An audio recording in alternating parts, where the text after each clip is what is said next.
നമസ്തേ every one. നമ്മിന്ന് outsource ചെയ്യുന്നതിനെക്കുറിച്ചാണ്. നമ്മൾ ഈ outsource ചെയ്യുക എന്ന് പറയുമ്പോഴത്തേക്കും നമ്മൾ വലിയ കമ്പനിയിൽ മാത്രമേ ഉള്ളൂ എന്നൊരു ധാരണയുണ്ട്. പലപ്പോഴും നമ്മൾ ഒരാൾ തന്നെ ചെയ്യുന്ന ബിസിനസ്സിലാണെങ്കിൽ പോലും നമുക്ക് കൂടുതൽ സമയം കിട്ടണമെങ്കിൽ നമ്മൾ ഔട്ട്സോഴ്സ് ചെയ്യണം. ഞാൻ ഔട്ട്സോഴ്സിന് പറ്റിയ ഒരു എക്സാമ്പിൾ പറയാം. ഞാനിപ്പോൾ നിങ്ങളുടെ വീട്ടിലോട്ട് വരുക. ഞാൻ നിങ്ങളുടെ വീടിനടുത്തോടെ എവിടെയെങ്കിലും പോവുകയാണ്. അപ്പോൾ നിങ്ങളവിടെ ഉണ്ട്. നിങ്ങളെ വീട്ടിലൊന്ന് കണ്ട് കുശലം പറയാവുന്ന തീരുമാനമെടുത്തു. ഒരു അരമണിക്കൂർ മുമ്പാണ് ഞാൻ വിളിച്ചു പറഞ്ഞത് ഞാൻ നിങ്ങളുടെ വീട്ടിൽ കൂടെ കയറുന്നുണ്ട്.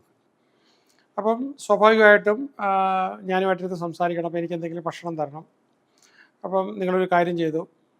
എനിക്ക് ഇച്ചിരി രാവിലെയാണ്, പിന്നെ ഉച്ചയായിട്ടില്ല, ഒരു നല്ല ഇച്ചിരി വെള്ളയപ്പവും മുട്ടക്കറിയും ഉണ്ടാക്കാൻ തീരുമാനമെടുത്തു. അപ്പം തന്നെയല്ല, ഞാൻ വരുമ്പം എന്തായാലും ഇക്കോണമിക്കലായിട്ട് നമുക്ക് പ്രോഗ്രസ് ആയിട്ടുള്ള കാര്യങ്ങളൊക്കെ പറയുന്നത് സ്വാഭാവികമായിട്ടും വൈഫിനെ കൂടെ ഇരുത്തണമെന്ന് ആഗ്രഹമുണ്ട്. വൈഫ് അപ്പോൾ ആഹാരം എടുക്കാനായിട്ട് പോകരുത്. അപ്പോൾ നിങ്ങൾ അടുത്ത കടയിൽ പോയി നല്ല ചൂടോടുകൂടി നല്ല മുട്ടക്കറിയും വെള്ളയപ്പവും വാങ്ങിച്ചു. ചൂടോടുകൂടി തന്നെ പാക്ക് ചെയ്ത് കൊണ്ടുവന്നു. അപ്പോൾ ഞാനങ്ങ് എത്താറായെന്ന് അറിഞ്ഞുകൊണ്ട് തന്നെ വൈഫ് പെട്ടെന്ന് റെഡിയായിരുന്നു. ഒരു ചായ ഇട്ടു. നല്ല ചൂടോടുകൂടി ചായയും വെള്ളയപ്പവും മുട്ടയും അവിടെ കൊണ്ടുവച്ചു, മുട്ടക്കറി കൊണ്ടുവച്ചു. അപ്പം നമ്മളവിടെ ചെയ്തത്, ഈ പുറത്തുനിന്ന് വാങ്ങിച്ചത് വെള്ളയപ്പവും മുട്ടക്കറിയും ഔട്ട്സോഴ്സ് ചെയ്ത്. കാരണം വൈഫിന് അത്രയും സാധനങ്ങൾ ഉണ്ടാക്കേണ്ടതായിട്ട് വന്നില്ല. നമ്മൾ ചായ വീട്ടിൽ തന്നെ ഉണ്ടാക്കാം, നല്ല ചൂടോടുകൂടി നല്ല ചായ ഉണ്ടാക്കും വൈഫ്. അത് ഇൻസോഴ്സ് ചെയ്തു. അപ്പം നമ്മൾ ഔട്ട്സോഴ്സ്, ഇൻസോഴ്സ് എല്ലാം കൂടെ ആയപ്പോൾ ബെസ്റ്റ് സോഴ്സായി. കാരണം ഞാൻ വന്നപ്പോൾ നിങ്ങൾക്കും വൈഫിനും കൂടെ ഇരുന്ന് ഞാനോട് സംസാരിക്കാൻ പറ്റി. നിങ്ങളുടെ ബിസിനസ്സായിട്ടോ എക്കണോമിക് ആസ്പെക്റ്റിനെ കുറിച്ചോ കുട്ടികളെ പഠിപ്പിക്കുന്നതിനെ കുറിച്ചോ പല കാര്യങ്ങൾ ഗ്രഹിക്കാൻ പറ്റി. അപ്പം നമ്മൾ പെട്ടെന്ന് അവിടെ മാനേജ് ചെയ്തു. എന്നതുപോലെ എക്സാമ്പിളായിട്ട് ഞാൻ പറഞ്ഞത്, എന്നതുപോലെ നമ്മളൊരു ബിസിനസ് ചെയ്യുമ്പോൾ സാധാരണഗതി പറയുക, നമുക്ക് ഈ നമ്മൾ ഔട്ട്സോഴ്സ് ഓൾ യുവർ ഹെഡേക്സ്. നമുക്ക് ചെയ്യാൻ ബുദ്ധിമുട്ടുള്ള, നമ്മൾ ചെയ്യാൻ ഇഷ്ടപ്പെടാത്ത ജോലികളൊക്കെ കഴിവതും ഔട്ട്സോഴ്സ് ചെയ്യുക. വല്ലവരെയൊക്കെ നമ്മൾ ചെയ്യിക്കുക. നമ്മളിപ്പം പഞ്ചായത്തിലും കോർപ്പറേഷൻസിലും ഒക്കെ നമ്മുടെ വേസ്റ്റ്, പേപ്പർ വേസ്റ്റ് അല്ലെങ്കിൽ പിന്നെ പ്ലാസ്റ്റിക് വേസ്റ്റൊക്കെ എടുത്തുകൊണ്ട് പോകുന്ന ഹരിതയുടെ വർക്കേഴ്സുണ്ട്. അതൊരു ഒരെണ്ണം വ്യക്തി പറയുകയാണെങ്കിൽ നമ്മളൊരു തുകയും കൊടുത്താൽ മതി, ഒരു ചെറിയ എമൗണ്ട് കൊടുത്താൽ അവരത് കൊണ്ട് എന്താണ് ചെയ്തോളൂ. ഔട്ട്സോഴ്സ് ചെയ്യുകയാണ് വേസ്റ്റ് കൊണ്ടുപോകുന്നതിന് വേണ്ടിയിട്ട്. ഇപ്പം ഞാൻ താമസിക്കുന്ന ഫ്ലാറ്റിൽ എല്ലാ ദിവസവും ആവശ്യപ്പെട്ടാലും ഇല്ലെങ്കിലും വണ്ടി വന്ന് നല്ലപോലെ ക്ലീൻ ആക്കിയിടും. നമ്മൾ ആ ഒരു കാര്യത്തെക്കുറിച്ച് ചിന്തിക്കുകയേ വേണ്ട. അപ്പം മാസാവസാനം വന്ന് ചെറിയ പൈസയേ ഉള്ളൂ, ആ എമൗണ്ട് വാങ്ങിക്കും. അപ്പോൾ ആ ഒരു കാര്യം നമ്മൾ ഔട്ട്സോഴ്സ് ചെയ്തേക്കുക. അപ്പോൾ എന്ന് പറഞ്ഞതുപോലെ അപ്പോൾ അത്രയും സമയം കൊണ്ട് നമുക്ക് വേറെ പല കാര്യങ്ങളും ചെയ്യാം. അപ്പോൾ ഡ്രസ്സൊക്കെ നമ്മളിപ്പോൾ വാഷിംഗ് മെഷീനുണ്ട്. വാഷിംഗ് മെഷീനകത്ത് നല്ല കഴുകി, ഡ്രയറുണ്ട്, ഉണക്കി, അപ്പം പുറത്തൊന്ന് എടുത്തിട്ട് ഇതായിട്ടൊക്കെ പിന്നെ അത് കെട്ടി വെച്ചേക്കും. അപ്പോൾ ഇവിടെ തുണി തേക്കുന്ന ആളുണ്ട്, അയാളത് വന്ന് എടുത്തുകൊണ്ട് പോയി നല്ലപോലെ പ്രസ് ചെയ്ത് മടക്കി നല്ല രീതിയിലൂടെ കൊണ്ടുവച്ചേക്കും. അപ്പോൾ അയൺ ചെയ്യുക എന്ന് പറഞ്ഞ കാര്യം നമ്മൾ ഔട്ട്സോഴ്സ് ചെയ്ത്, കാരണം നമുക്കത് പിടിച്ച് മടക്കി അത്രയും സമയം നമുക്ക് എടുക്കാനായിട്ട് കിട്ടില്ല. ഓക്കെ. അപ്പോൾ നമ്മൾ ഔട്ട്സോഴ്സ് ചെയ്യുന്നതുകൊണ്ട്, പലരും ഇങ്ങനെ ഔട്ട്സോഴ്സ് ചെയ്യുന്നതുകൊണ്ട് ഒന്നോ രണ്ടോ ഫാമിലി ഇതുകൊണ്ട് ജീവിച്ചു പോകുന്നുണ്ട്. അപ്പോൾ എന്ന് പറഞ്ഞതുപോലെ നമ്മളപ്പോൾ ആ ഒരു രീതിയിൽ നമ്മൾ നോക്കുമ്പോൾ, ഇപ്പം ഡൊമസ്റ്റിക് ഹെൽപ്പിന് വരുന്ന ആൾ ഇപ്പോൾ രാവിലെ 7 മണിക്ക് വന്നു, വീടൊക്കെ ഇത് വൃത്തിയാക്കി കാര്യങ്ങളെല്ലാം ചെയ്ത് അത്യാവശ്യം അതെല്ലാം ചെയ്തിട്ട് അവരൊരു 2 മണിക്കൂർ ജോലി കഴിയുമ്പോൾ അവർ പോവുകയാണ്. അപ്പോൾ അവർക്ക് വേണമെങ്കിൽ അടുത്ത വീട്ടിലേക്ക് പോകാം, വീണ്ടും ഒരു അടുത്ത വീട്ടിലേക്ക് പോകാം. അപ്പോൾ അവർക്കൊരു റീസണബിളി ഗുഡ് ഇൻകം അതിൽ നിന്ന് അവർക്ക് ഏൺ ചെയ്യാൻ പറ്റും. നമ്മൾ അത്രയും ആക്ടിവിറ്റി നമ്മൾ ഔട്ട്സോഴ്സ് ചെയ്തേക്കുക എന്ന് വേണമെങ്കിൽ പറയാം. അപ്പോൾ ഈ ഒരു കോൺസെപ്റ്റിൽ നമുക്ക് പല ഓഫീസുകളും ക്ലീൻ ചെയ്യുന്നത്, ഇപ്പോൾ AC ഒക്കെ ഉള്ള നല്ല കുഷ്യൻഡ് ആയിട്ടുള്ള, ഇതൊന്നും നമ്മുടെ ആൾക്കാർ വന്ന് തൂത്താൽ തുടച്ചാൽ പോകില്ല. അത് നല്ലപോലെ വാക്യൂം ഒക്കെ ചെയ്ത് നല്ല സ്മെല്ലൊക്കെ ഇട്ട് ഇതൊക്കെ ആക്കിയിട്ട് പോകണം. അപ്പോൾ അത് രാവിലെ വന്ന് വണ്ടിയിൽ വന്ന് അത് ചെയ്തിട്ട് പോകുന്ന ഏജൻസി വന്ന് പോവുകയാണെങ്കിൽ എപ്പോഴും അവരൊരു പ്രൊഫഷണലി അവർ ചെയ്യും. ഇതൊരു ഔട്ട്സോഴ്സാണ്. അതുപോലെ നമുക്ക് ലോഡ് കയറ്റുന്നത്, ലോഡ് കൊണ്ടുവരുന്നത്. ഇപ്പോൾ നമ്മൾ കോയമ്പത്തൂരിൽ നിന്ന് കുറച്ച് മെഷീനറി വാങ്ങിക്കുക. മെഷീനറി വാങ്ങിച്ച് നമ്മൾ ഓൺലൈനിൽ ഓർഡർ കൊടുക്കുക, നേരിട്ട് വിളിച്ചു പറഞ്ഞ് ഓർഡർ കൊടുക്കുക. സ്ഥിരമായിട്ടുള്ള കടയാണ്, ഇവിടെ കടയിൽ വിൽക്കാനുള്ളതാണ്. അപ്പോൾ അത് ഓർഡർ കൊടുത്തു കഴിഞ്ഞാൽ നേരെ ഇവിടെ വന്നത് കിട്ടും. അപ്പോൾ അത് സപ്ലൈ എടുക്കുന്നത് നമ്മൾ ഔട്ട്സോഴ്സ് ചെയ്തേക്കുകയാണ്. ഇപ്പം നമ്മൾ സൂപ്പർ മാർക്കറ്റ് ആണെങ്കിൽ അവിടെ കൊണ്ടു തരാനും പച്ചക്കറികളൊക്കെ കൃത്യമായിട്ട് നമുക്ക് അതാത് ദിവസങ്ങൾ കൊണ്ടു തരാനായിട്ട് നമ്മൾ ഔട്ട്സോഴ്സ് ചെയ്തേക്കുകയാണ്. ബൈയിങ് ടെക്സ്റ്റൈൽ, ഏറ്റവും ലേറ്റസ്റ്റ് ഫാഷനിലുള്ള ടെക്സ്റ്റൈൽ ഗുജറാത്തിൽ പോയി നമുക്ക് വാങ്ങിച്ചുകൂടെ കൊണ്ടുതരാനായിട്ട് നമ്മൾ വളരെ അത് തന്നെ പല ആൾക്കാരുണ്ട്, കോമ്പറ്റീറ്റീവ് ആയിട്ടുള്ള ആൾക്കാരുണ്ട്. അപ്പോൾ ഏറ്റവും റീസണബിൾ ആയിട്ട് തരുന്ന ആൾക്കാർ നമ്മൾ വാങ്ങിക്കാനായിട്ട് ഔട്ട്സോഴ്സ് ചെയ്തേക്കുകയാണ്. അപ്പം എന്ന് പറഞ്ഞു കഴിഞ്ഞാൽ എന്താണ്, അപ്പം you can outsource all your head aches. അപ്പോൾ ഈ നോൺ കോർ ആയിട്ടുള്ള ആക്ടിവിറ്റീസ്, അപ്പോൾ എന്നെ സംബന്ധിച്ചിടത്തോളം ഞാൻ ചെയ്യുന്നത് ഈ പഠിപ്പിക്കുന്നു എന്നുള്ള കാര്യം ഒഴിച്ചു, പുസ്തകം എഴുതുന്നു അല്ലെങ്കിൽ എഴുതാനുള്ള കാര്യങ്ങൾ പറഞ്ഞു കൊടുക്കുന്നു എന്നൊഴിച്ച് ബാക്കിയെല്ലാം നമുക്ക് ഔട്ട്സോഴ്സ് ചെയ്യാം. ലേഔട്ടും പ്രിൻറ്റിങ്ങും ആൻഡ് എവറിതിങ്.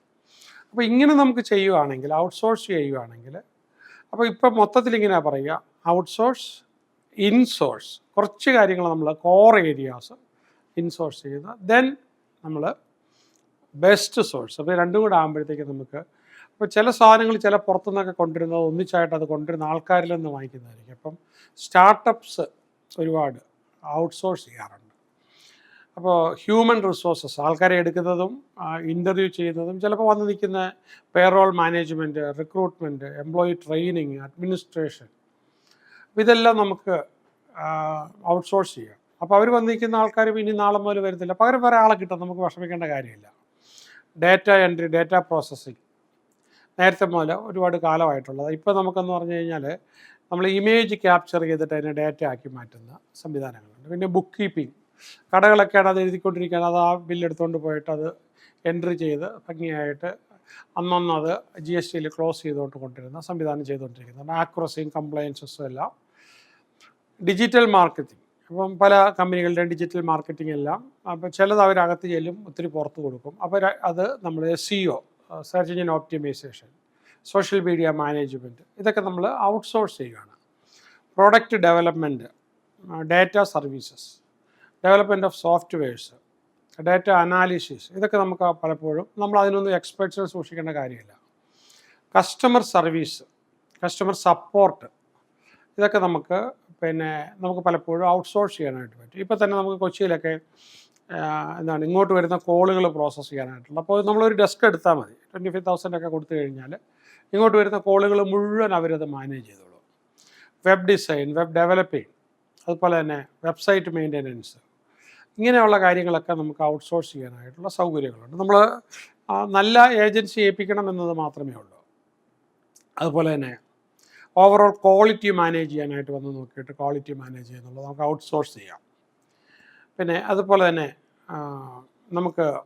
നമുക്ക് പലപ്പോഴും പ്രോസസ്സിങ് ടൈം, നമുക്ക് പല ബിസിനസ്സിൻ്റെയും വലിയ മാനുഫാക്ചറിങ്ങിൻ്റെയും പ്രോസസ്സിങ് ടൈം, ക്വാളിറ്റി കൺട്രോൾ, ഇതൊക്കെ നമുക്ക് ഔട്ട്സോഴ്സ് ചെയ്യാം. പിന്നെ ഓൺലൈൻ സ്റ്റോറിൻ്റെ മാനേജ്മെൻറ്റ് നമുക്ക് ഔട്ട്സോഴ്സ് ചെയ്യാം. കോസ്റ്റ് ഇഫക്റ്റീവായിട്ട് ഹൈ ക്വാളിറ്റി സൊല്യൂഷൻസ് ഒക്കെ നമുക്ക് കിട്ടും. പിന്നെ ഈ ഓവർ ഹെഡ് എക്സ്പെൻസസ് എങ്ങനെയൊക്കെ കുറയ്ക്കാൻ പറ്റും, അതിനുവേണ്ടി ഒരുപാട് മാനേജ്മെൻറ്റ് സാധ്യതയുണ്ട്. ഇതൊക്കെ നമ്മൾ ഉപയോഗിച്ച് കഴിയുമ്പോൾ നമ്മുടെ ഈ ഓപ്പറേഷണൽ കോസ്റ്റ് ഒത്തിരി കുറയ്ക്കാൻ പറ്റും. പിന്നെ ക്വാളിറ്റി ചെക്സ്, ഔട്ട്സോഴ്സിങ് കമ്പനികൾ അവർ ഒത്തിരി ചെയ്യുന്നുണ്ട്. ക്വാളിറ്റി കൺട്രോൾ നടത്തും, അതിൻ്റെ പ്രൊസീജിയേഴ്സ് നടത്തും. നോൺ കോർ ഫങ്ഷൻസ് എല്ലാം നമുക്ക് പുറത്തേക്ക് കൊടുക്കാം. അതിൽ കൂടെ എല്ലാം നമുക്ക് കോസ്റ്റ് സേവ് ചെയ്യാം. അപ്പോൾ ഇപ്പോഴത്തെ ബിസിനസ്സിൻ്റെ പൊതുവേ ഉള്ളൊരിതാണ്. അപ്പം ആക്സസ് ടു എക്സ്പെർട്ടീസ്, നമുക്ക് എവിടെയാണോ എക്സ്പെർട്ടീസ് കിട്ടുന്നത് അവരെ നമുക്ക് എടുക്കാം. ഇപ്പം നമുക്ക് വളരെ കോറായിട്ടുള്ള കാര്യം പറഞ്ഞു തരാൻ പോലും ആണെങ്കിൽ നമുക്ക് ഇൻ്റർനെറ്റിലാണെങ്കിൽ ജസ്റ്റ് സെർച്ച് ചെയ്താൽ മതി, അപ്പ് വർക്ക്. നമ്മൾ സെർച്ച് ചെയ്ത് കഴിഞ്ഞാൽ നമുക്ക് അതിൽ നിന്ന് ഒത്തിരി പേര്, അതിന് നമുക്ക് നമ്മുടെ കമ്പനിയുടെ പേരിൽ ഒരു രജിസ്ട്രേഷൻ എടുത്തു കഴിഞ്ഞാൽ അതിന് പറ്റിയ ആൾക്കാരെ നമുക്ക് ഓൺലൈനിൽ എബ്രോഡിൽ നിന്ന് എടുക്കാം. അപ്പോൾ ചിലപ്പോൾ $50, $70, $100 പെർ അവറൊക്കെ ആയിരിക്കും അവർ ചാർജ് ചെയ്യുന്നത്. പക്ഷേ നമുക്ക് അവർക്ക് എത്രയോ വർഷങ്ങളായിട്ടുള്ള എക്സ്പെർട്ടൈസ് നമുക്ക് പെട്ടെന്ന് കിട്ടും. അപ്പം നമുക്ക് എന്താ ചെയ്യാൻ പറ്റുന്നത്, നമ്മുടെ കോർ കോമ്പറ്റൻസിയിൽ നമ്മുടെ ഏറ്റവും കഴിവുള്ള ആ ഏരിയയിൽ മാത്രം നമുക്ക് ഫോക്കസ് ചെയ്യാം. നോൺ കോർ ഏരിയസ് എല്ലാം നമുക്ക് ഔട്ട്സോഴ്സ് ചെയ്യാം. അപ്പോൾ ഞാൻ പഠിപ്പിക്കുന്നതാണല്ലോ എൻ്റെ കോർ ഏരിയ.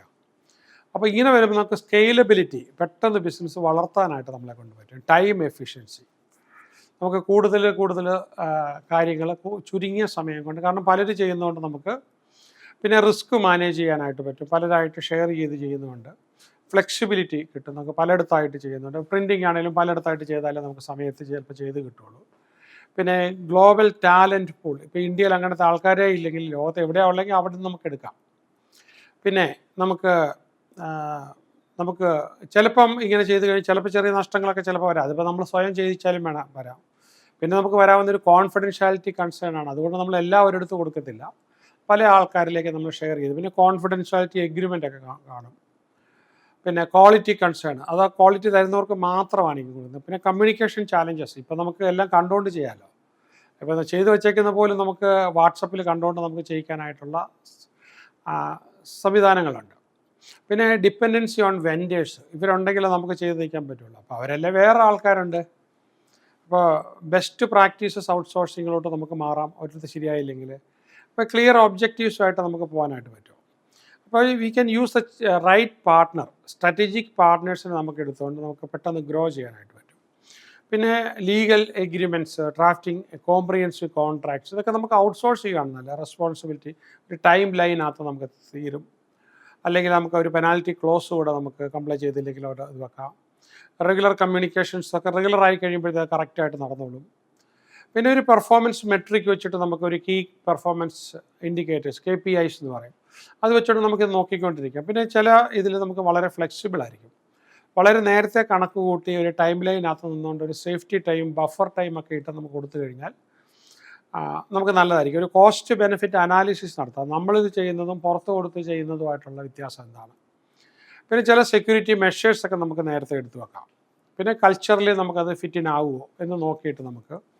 പിന്നെ ചില കാര്യങ്ങൾ long time versus short time, അവിടെ ഞാൻ ലോങ് ടൈം ഇതും കൊണ്ട് പോകണമെന്ന് നിർബന്ധമില്ല, വെർട്ടിക്കൽ ഇൻറ്റഗ്രേഷൻ നടത്തി പോകണമെന്ന് നിർബന്ധമില്ല. കാരണം നമുക്ക് കോർ ഏരിയയിൽ കുറച്ചുകൂടെ സ്കെയിലപ്പ് ചെയ്ത് കൂടുതൽ പ്രോഫിറ്റിലേക്ക് പോകാം.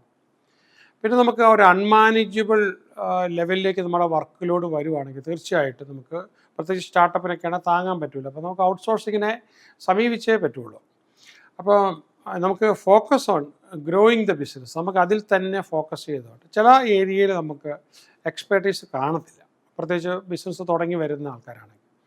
പിന്നെ നമുക്ക് നമ്മൾ ഇവരെ ഉപയോഗിക്കുകയാണെങ്കിൽ സ്ഥിരമായിട്ട് ചെയ്തുകൊണ്ടിരിക്കുന്നതാണ് മിനിമൈസ് ക്രിട്ടിക്കൽ എറേഴ്സ്. ചിലപ്പോൾ ആ എറേഴ്സ് നമുക്ക് ഒഴിവാക്കാനായിട്ട് പറ്റും. പിന്നെ ഹാർഡ്വെയർ ടെക്നോളജി, നമ്മൾ അതിനുവേണ്ടി ആളെ നിർത്തേണ്ട, അതിനുവേണ്ടി മെനക്കെടേണ്ട കാര്യമില്ല. ഓവർ ഹെഡ് അഡ്മിനിസ്ട്രേറ്റീവ് എക്സ്പെൻസസ് നമുക്ക് ഒരുപാട് കുറയും. പ്രൊഫഷണൽ ഫീ, അപ്പോൾ എംപ്ലോയി ബെനിഫിറ്റ്, അതെല്ലാം നമ്മൾ കണക്ക് കൂട്ടുമ്പോൾ ലീഗൽ ആൻഡ് അക്കൗണ്ടിങ് ഫീ, ഇതെല്ലാം വെച്ച് വരുമ്പോഴത്തേക്ക് നമുക്ക് എപ്പോഴും ഔട്ട്സോഴ്സ് ചെയ്യുമായിരിക്കും ചിലപ്പോൾ ലാഭം വരുന്നത്. Sales and marketing cost, sales നമ്മൾ തന്നെ സെയിൽസ് ചെയ്യണമെന്നില്ല, നമ്മൾ പ്രൊഡ്യൂസ് ചെയ്ത് കൊടുത്താൽ മതി. Marketing and advertising and campaigns, ഇതൊക്കെ നമുക്ക് പുറത്തുനിന്ന് കൊടുക്കാം. ട്രെയിനിങ് എക്സ്പെൻസസ്, അല്ലെങ്കിൽ ഇൻഷുറൻസ് കോസ്റ്റ് നമുക്ക്, അതല്ലെങ്കിൽ license and permit and fees, regulatory compliances, inventory cost, അതല്ലെങ്കിൽ നമുക്ക് യൂട്ടിലിറ്റീസിൻ്റെ അല്ലെങ്കിൽ കമ്മ്യൂണിക്കേഷൻ്റെ കോസ്റ്റ്, അതിന് വേണ്ടിയിട്ട് നമ്മൾ ഈ ഓപ്പറേഷൻസിന് വേണ്ടി ലോൺ എടുക്കുന്നുണ്ടെങ്കിൽ ലോണിൻ്റെ ഇൻട്രസ്റ്റ്, അല്ലെങ്കിൽ ടാക്സ് നമുക്ക് അഡീഷണൽ ആയിട്ട് ബിസിനസ്സിൻ്റെ ടാക്സ് വരുന്നുണ്ടെങ്കിൽ, അതല്ലെങ്കിൽ നമുക്ക് അടുത്തായിട്ട് വരുന്നത് പ്രൊഫഷണൽ സർവീസസ്, അതിന് വരുന്ന ലീഗൽ, അക്കൗണ്ടിങ്, കൺസൾട്ടിങ്, ഇതൊക്കെ വരാവുന്ന നമുക്ക് ചിലവുകളുണ്ട്. എംപ്ലോയി ട്രെയിനിങ് ആൻഡ് ഡെവലപ്മെൻറ്റ്, അവരെ പിടിച്ചു നിർത്താൻ, റീറ്റെയിൻ ചെയ്യാനായിട്ടുള്ള. പിന്നെ മാർക്കറ്റ് റിസർച്ചിൻ്റെ കോസ്റ്റ് നമുക്ക് വരും. ട്രാവൽ ആൻഡ് എൻ്റർടൈൻമെൻറ്റ്, പിന്നെ പ്രൊഡക്റ്റ് ഡെവലപ്മെൻറ്റ് കോസ്റ്റ്, ചെയ്ത് കിട്ടാൻ സൗകര്യം ഉണ്ടെങ്കിൽ നമ്മൾ ടെക്നോളജി മാത്രം കൈകാര്യം ചെയ്തല്ലോ. വെബ്സൈറ്റ്, മറ്റുള്ള ഇൻഫ്രാസ്ട്രക്ചേഴ്സ്, അതൊക്കെ നമുക്ക് എപ്പോഴും ഔട്ട്സോഴ്സ് ചെയ്യാം. പിന്നെ അഡ്വർടൈസിങ് ആൻഡ് പ്രൊമോഷൻസ്, നമുക്ക് പാക്കിംഗ് ആൻഡ് ഷിപ്പിംഗ്, അതൊക്കെ നമുക്ക് എപ്പോഴും ഔട്ട്സോഴ്സ് ചെയ്തെടുക്കുകയാണ്. കസ്റ്റമർ സപ്പോർട്ട് സർവീസസ് എപ്പോഴും നമുക്ക്, അത് വേണമെങ്കിൽ നമുക്ക് ഔട്ട്സോഴ്സ് ചെയ്യാം. Office furniture and equipments, leasing systems ഉണ്ട്. ഡിപ്രിസിയേഷൻ, എക്യുപ്മെൻറ്റ്സ് ആൻഡ് അസറ്റ്സ്, ഇതൊക്കെ നമ്മൾ വെച്ച് നോക്കുമ്പോഴത്തേക്കും health and safety compliances, employee salary, അത് നമ്മൾ കണക്ക് കൂട്ടും. ഈവൻ എംപ്ലോയി സാലറി കണക്ക് കൂട്ടാൻ പോലും നമുക്ക് ഔട്ട്സോഴ്സ് ചെയ്യാം. മാർക്കറ്റ് എൻട്രി എക്സ്പെൻസസ് നമുക്കത് വരാം.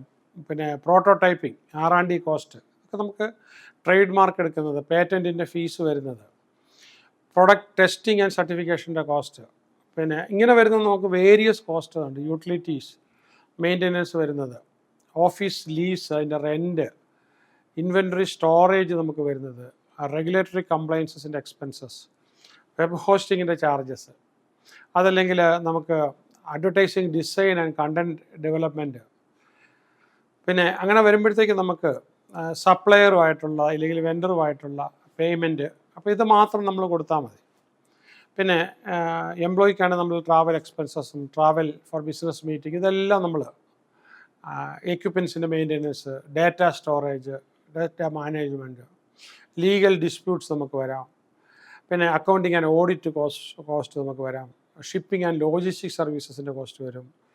അതുകൂടാതെ നമുക്ക് റിസർച്ച് ആൻഡ് ഡെവലപ്മെൻറ്റിൽ വേറെ എക്സ്പെൻസസ് വേണം വരാം. Product packing and design and printing ഇതൊക്കെ നമുക്ക് വേറെ വരാം. ഇങ്ങനെ നമ്മൾ നോക്കുമ്പോഴത്തേക്കും recruitment, on boarding cost, sub contracting payments, ഇനി മാർക്കറ്റിംഗ് മെറ്റീരിയൽസ്, ഇതിൻ്റെയൊക്കെ കോസ്റ്റ് നമ്മൾ നോക്കുമ്പോഴത്തേക്ക് ഇങ്ങനെ നമുക്ക് ചിന്തിക്കുമ്പോഴത്തേക്ക് നമുക്ക് എന്തൊക്കെ ഔട്ട്സോഴ്സ് ചെയ്യാമോ, എന്നിട്ട് നമ്മൾ കോർ ഏരിയ നമുക്ക് ഏറ്റവും കഴിവുള്ള യുണീക്കായിട്ട് വേറെ ആർക്കും ചെയ്യാൻ കഴിവില്ലാത്ത ആ സാധനങ്ങൾ മാത്രം നമ്മൾ ചെയ്യുക. ഓക്കെ, അങ്ങനെ നമ്മൾ ചെയ്യുമ്പോഴത്തേക്കും നമുക്കിപ്പോൾ ഈ പ്രൊഡക്റ്റ് വാറണ്ടി പോലും വേറെ നമുക്ക് ഏൽപ്പിക്കാം. Product certification and compliances, environmental കംപ്ലയൻസസിൻ്റെ കോസ്റ്റ്, ഇങ്ങനെ നമുക്ക് നോക്കുമ്പം പല വിധത്തിൽ നമുക്ക് അവിടെ കോസ്റ്റ് നമുക്ക് ലാഭിക്കാനായിട്ട് പറ്റുന്നുണ്ട്. ഇങ്ങനെ നമ്മൾ നോക്കുമ്പോൾ എപ്പോഴും ലാഭം വലിയ ഓപ്പറേഷൻസിന് പോകുകയാണെങ്കിൽ, വളരെ വലിയ ഓപ്പറേഷൻസിന് പോകുകയാണെങ്കിൽ എപ്പോഴും നമ്മളെ കോർ ഏരിയയിൽ മാത്രം നമ്മൾ നിന്നിട്ട് ഒരുപാട് കമ്പനികളുണ്ട് നമുക്കിങ്ങനെ നോക്കുകയാണെങ്കിൽ. അപ്പം നിങ്ങൾക്ക് എങ്ങനെയൊക്കെ ഈ ഔട്ട്സോഴ്സ് എന്ന് പറയുന്നത് നിങ്ങൾ എഴുതുക. ഇത് കേട്ടതിന് ശേഷം സെക്കൻഡ് വീണ്ടും ഇരുന്നിട്ട് നിങ്ങൾ എഴുതുക.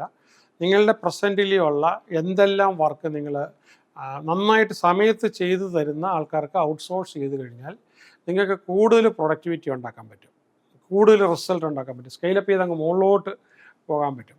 ആ രീതിയിൽ നിങ്ങൾ തയ്യാറാക്കി കഴിഞ്ഞാൽ, ഇപ്പോൾ ഇത് നമ്മൾ ബില്യണയർ മൈൻഡ് സെറ്റിനകത്ത് ഇതിൻ്റെ ഒരു അഡ്വാൻസ്ഡ് വേർഷൻ നമ്മൾ പഠിക്കുന്നുണ്ട്. എങ്കിൽ തന്നെ ഞാനിത് അതിന് മുമ്പ് വരുന്നവർക്കൊന്ന് പ്രിപ്പയർ ചെയ്തെല്ലാം തയ്യാറാക്കിയിട്ട് വരാൻ വേണ്ടിയിട്ടാണ് ഞാനിതിപ്പം തയ്യാറാക്കി വെച്ചിരിക്കുന്നത്. അപ്പം ഇത് ചെയ്ത് നിങ്ങൾക്ക് എല്ലാ വിജയം ഉണ്ടാക്കാൻ കഴിയട്ടെ. All the best.